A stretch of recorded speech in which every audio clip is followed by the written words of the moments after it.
नमस्कार। इस वीडियो में आपका स्वागत है। आज हम स्विट्ज़रलैंड की संघीय सरकार अथवा बहुल कार्यपालिका, जिसे कि कॉलेजियम कार्यपालिका भी कहते हैं, उसका अध्ययन करेंगे। हमने पहली इकाई में इंग्लैंड के संविधान का अध्ययन किया था, जो कि संसदीय कार्यपालिका का उदाहरण है। हमने दूसरी इकाई में अमेरिका के संविधान का अध्ययन किया था, जिसमें अध्यक्षात्मक कार्यपालिका का चलन है। अब हम तीसरी इकाई में स्विट्ज़रलैंड के संविधान का अध्ययन कर रहे हैं और यहाँ के कार्यपालिका की विशेषता है कि यह न तो संसदात्मक कार्यपालिका है और न ही अध्यक्षात्मक कार्यपालिका, वरन यह बहुत ही विचित्र कार्यपालिका है और इसकी अनेक विशेषताएं दुनिया की किसी भी देश की कार्यपालिकाओं से बिल्कुल भिन्न है। इसे बहुल कार्यपालिका के नाम से भी जाना जाता है। यदि इतिहास की दृष्टि से देखें तो स्विट्ज़रलैंड की कार्यपालिका संसदात्मक अथवा अध्यक्षात्मक कार्यपालिका के उदय से भी अधिक प्राचीन है। यहाँ पे लोकतंत्र का प्रयोग लगभग 1000 साल से चल रहा है, इसलिए अनुभव की दृष्टि से यह इंग्लैंड और अमेरिका से अधिक प्राचीन है।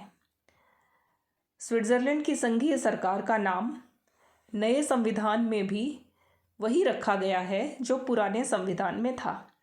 इसका नाम है फेडरल काउंसिल अथवा संघीय परिषद, और सामान्य बोलचाल की भाषा में समझने के लिए हम इसे संघीय सरकार शब्द का भी प्रयोग कर सकते हैं।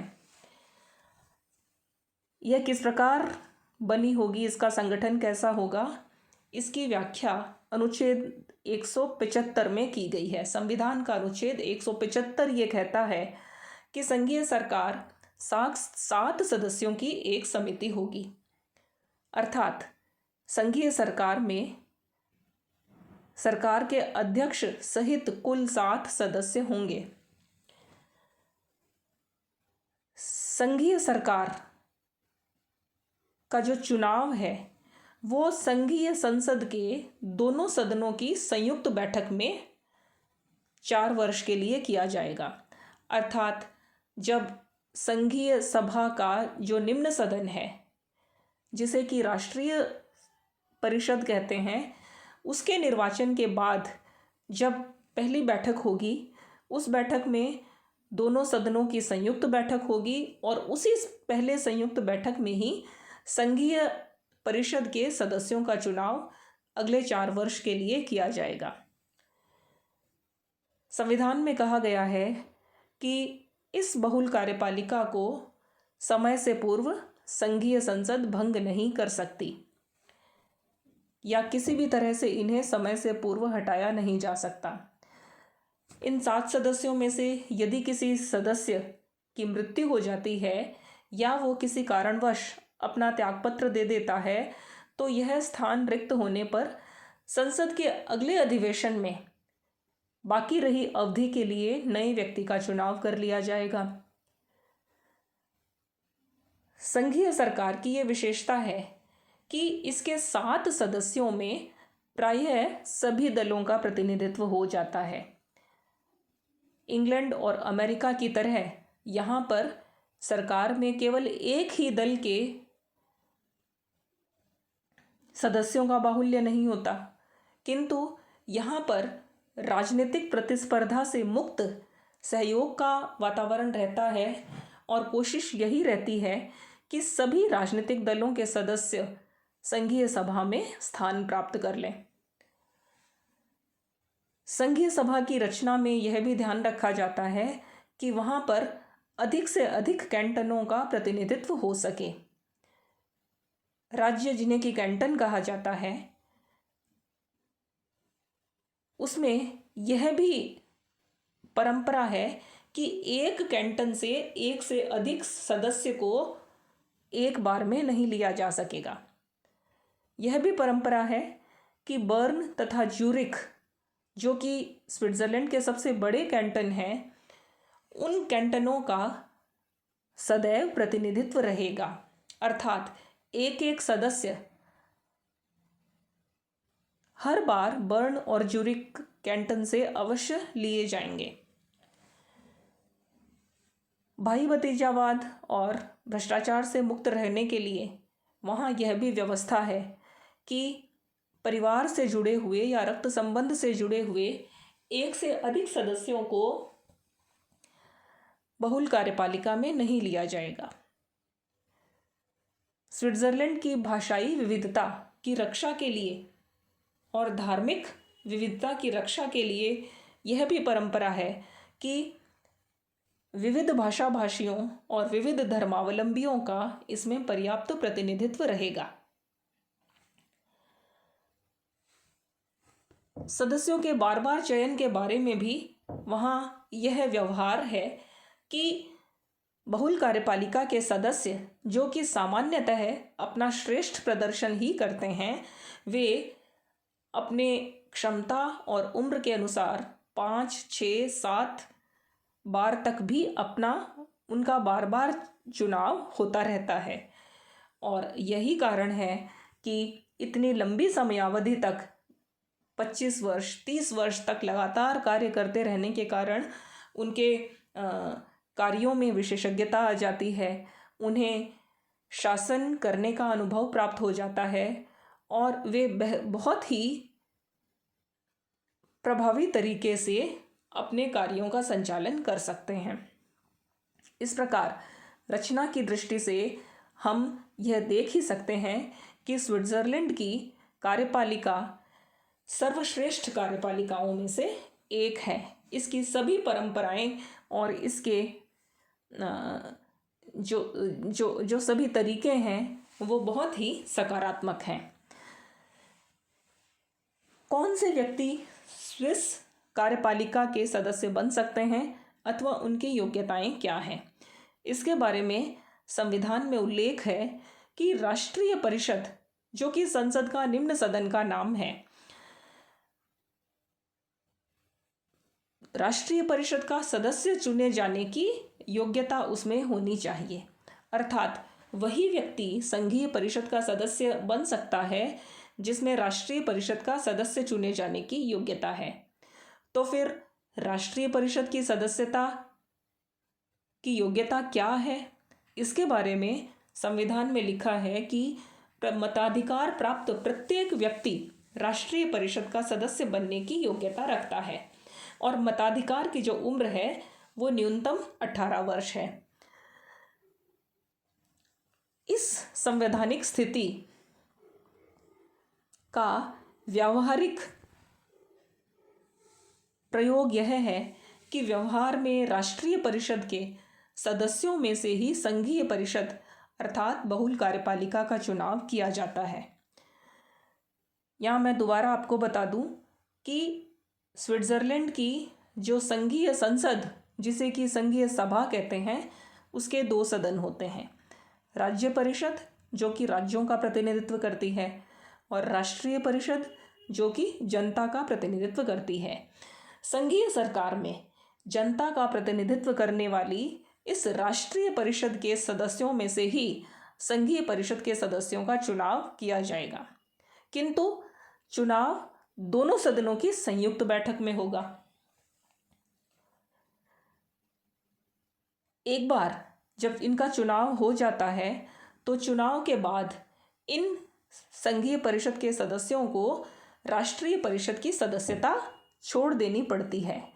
और इसका सीधा सा अर्थ यह है कि संघीय परिषद के सदस्य राष्ट्रीय सभा के सदस्य नहीं हो सकते। और यह व्यवस्था अमेरिका के समान ही है, जहाँ पर व्यवस्थापिका और कार्यपालिका दोनों का पृथक्करण होता है। और एक यह भी व्यवस्था है कि संघीय परिषद का सदस्य अन्य किसी भी लाभ के पद पर नहीं हो सकता। इनका वेतन संविधान के अनुसार 80,000 फ्रैंक वार्षिक वेतन इन्हें मिलता है। और बहुल कार्यपालिका का जो अध्यक्ष होता है उसे 10,000 फ्रैंक अतिरिक्त भत्ता मिलता है। अन्य देशों की कार्यपालिकाओं से यदि तुलना करें तो यह वेतन बहुत ही कम है और सरकार के जो सदस्य हैं वो सामान्यतः सादगी से रहते हैं। वे अपने ऊपर बहुत ही कम खर्च करते हैं और बहुत ही सादे और साधारण मकानों में ये निवास करते हैं। इनके बारे में एक वाकया प्रसिद्ध है कि जब एक सदस्य से ये पूछा गया कि वह तीसरी श्रेणी के डब्बे में रेल में सफ़र क्यों करता है, तो उसका उत्तर था कि क्योंकि वहाँ चौथी श्रेणी नहीं है इसलिए वह तीसरी श्रेणी के डब्बे में सफ़र करता है। इसी बात से अंदाज़ा लगा सकते हैं कि स्विट्ज़रलैंड की कार्यपालिका भ्रष्टाचार से मुक्त है और वह बहुत ही सादगी से रहती है और अपना यह उदाहरण वह राष्ट्रीय जीवन में भी स्वच्छता और सादगी के रूप में रख सकती है। संघीय परिषद के जो 2 पदाधिकारी होते हैं उनमें एक अध्यक्ष है और एक उपाध्यक्ष। अध्यक्ष और उपाध्यक्ष का निर्वाचन भी प्रतिवर्ष संघीय सभा स्वयं करती है, अर्थात प्रतिवर्ष संघीय सभा की संयुक्त बैठक में इन पदाधिकारियों का चयन किया जाता है। दोनों पदों पर सदस्य दोबारा चुने जा सकते हैं, किंतु लगातार दूसरी बार वे अध्यक्ष अथवा उपाध्यक्ष नहीं रह सकते और इस प्रकार से प्रत्येक सदस्य को अध्यक्ष और उपाध्यक्ष बनने का मौका मिल जाता है। परंपरा यह भी है कि सरकार का वरिष्ठतम सदस्य ही अध्यक्ष बनता है तथा जो वर्तमान उपाध्यक्ष है उसी को अगले वर्ष अध्यक्ष बना दिया जाता है। संघीय परिषद के अध्यक्ष को ही स्विट्जरलैंड के राष्ट्रपति के नाम से संबोधित किया जाता है और इस प्रकार स्थिति यह होती है कि प्रतिवर्ष स्विट्जरलैंड का राष्ट्रपति बदल जाता है। यद्यपि संघीय सरकार 4 वर्ष के लिए बनती है, किंतु क्योंकि हर साल नए अध्यक्ष का निर्वाचन संघीय संसद के द्वारा किया जाता है, इसलिए हर वर्ष स्विट्जरलैंड का राष्ट्रपति बदल जाता है। राष्ट्रपति की स्थिति यह है कि वह समानों में प्रथम है, अर्थात अन्य सभी जो सदस्य हैं अर्थात 7 सदस्यों की शक्तियां समान हैं और राष्ट्रपति के पास अतिरिक्त शक्तियां नहीं हैं।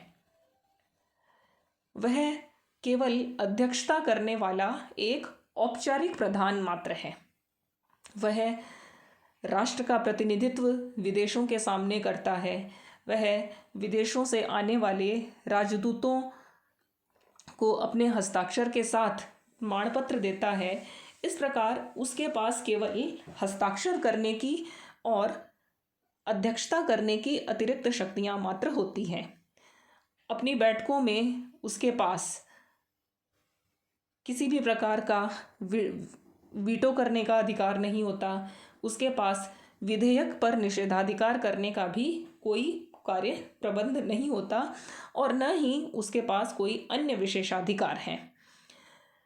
इस प्रकार से वह केवल एक शिष्टाचार के रूप में ही प्रधान होता है, अन्यथा अन्य साथियों के समान ही वह समानों में प्रथम के रूप में कार्य करता रहता है।